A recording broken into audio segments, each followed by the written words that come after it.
আমার নাদি সাত কিলো নেবে এত সাত কে সেই সাত লাগে কি অবস্থা র পড়ছে না খুব ভালো লাগছে এটা কি মিরের র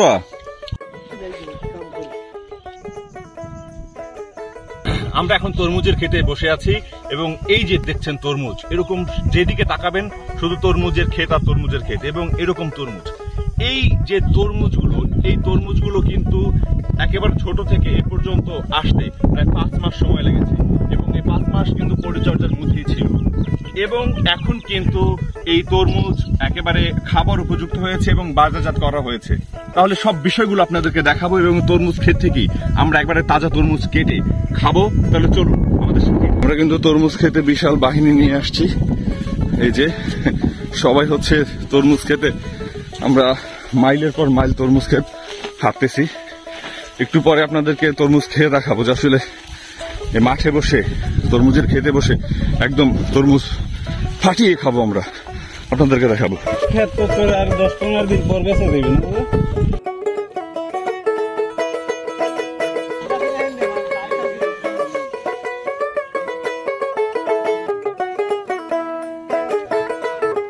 তরমুজের খেতে এখন হাঁটতেছি, চারিদিকে হচ্ছে তরমুজের ক্ষেত দেখতে পাচ্ছেন।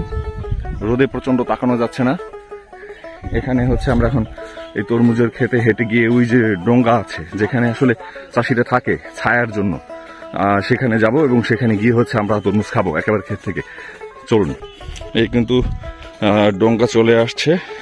আসলে চারিদিকে একটু দেখাই, যেহেতু চারিদিকে রোদ, ক্ষেত আর ক্ষেত, এই কারণে চাষিরা একটু স্বস্তির জন্য কিন্তু এখানে ডোঙ্গা পেতে থাকে। এবং এই যে পাশেই আপনাদেরকে তরমুজ দেখাচ্ছি, দেখেন কত বড় বড় তরমুজ হয়েছে, মোটামুটি ভালো তরমুজ হয়েছে। এই হচ্ছে ডোঙ্গর।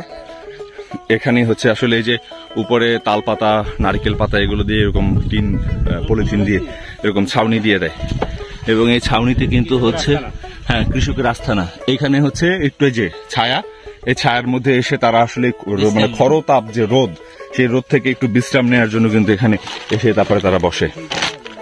এই ক্ষেত কি আপনার? আচ্ছা, কি অবস্থা ভাইরা? ভালো। ক্লান্ত হয়ে গেছে? শুভ হাইটে এসে কি খাইতেছে? পানি খাও না জল খাও?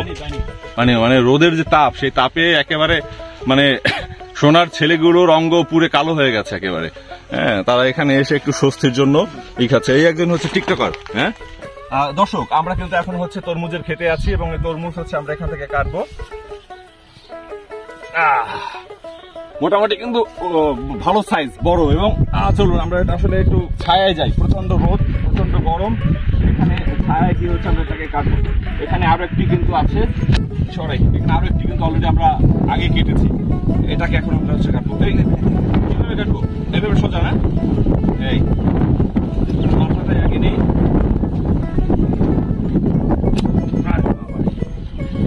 দেখতে পাচ্ছেন যে আসলে আমি কিন্তু অল্প একটু ভাবে চাপ দিয়েছি, পুরো দিনই ফেটে গিয়েছে। তার মানে হচ্ছে এটা কিন্তু মোটামুটি কি বলে এটাকে, ভালো পাকছে না? রোয়া করতে পারে।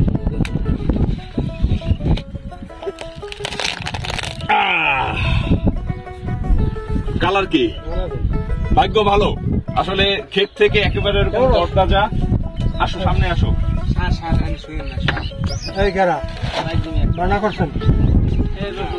হ্যাঁ বানা করছি।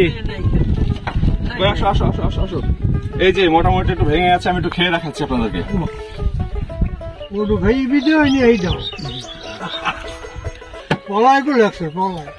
প্রচন্ড মিষ্টি, সত্যিকার অর্থে প্রচন্ড মিষ্টি এবং হচ্ছে গিয়ে আপনার মানে পর্যাপ্ত রস, মিষ্টি এবং পর্যাপ্ত রস কিন্তু তরমুজ, এবং কালার কিন্তু হয়েছে। আসলে শহরে অনেক সময় দেখেছি আপনারা কিনে খাচ্ছেন, সাদা হয়ে যায়, ভিতরে লাল হয় না। আসলে ভাগ্যের বিষয়। এই যে ক্ষেত থেকে আমি একেবারে কিন্তু কেটে এনে খাচ্ছি, একেবারে কিন্তু মিষ্টি এবং পর্যাপ্ত লাল এবং পর্যাপ্ত রস। দাও, আবার দাও। দাও, খাও, আবার খাও। কামড় না দিয়ে 7 কিলো নেবে। কত বড় একটা টুকরো লইছে, কেমন লাগে? রস রস, এক্সের রস না? এদিকে আর খাইতেছে কেটা কেটা। আরে দোস্ত, কি হয়েছে? ভালো, খুব ভালো, খুব ভালো। খাও খাও খাও খাও, সময় দাও। কইছে জুড়ে গেছে। এত স্বাদ কা সেই স্বাদ লাগে, সেই স্বাদ লাগে। কি অবস্থা? হ্যাঁ, ছাদের মধ্যে আছি ভাই। ছাদের মধ্যে আছো? ওগুলো দাদা কি করে? আমার আর লাগবে না। হ্যাঁ, দাদার খাওয়াই কমপ্লিট হয়ে গেছে, সেই স্বাদ। এই যে বাহিনী কিন্তু মোটামুটি প্রচুর রোয়া পড়ছে, হ্যাঁ র পড়ছে না, এই জন্য খুব ভালো লাগছে। এটা কি মিডের রোয়া? সেই রকম মিডের থেকে বেশি।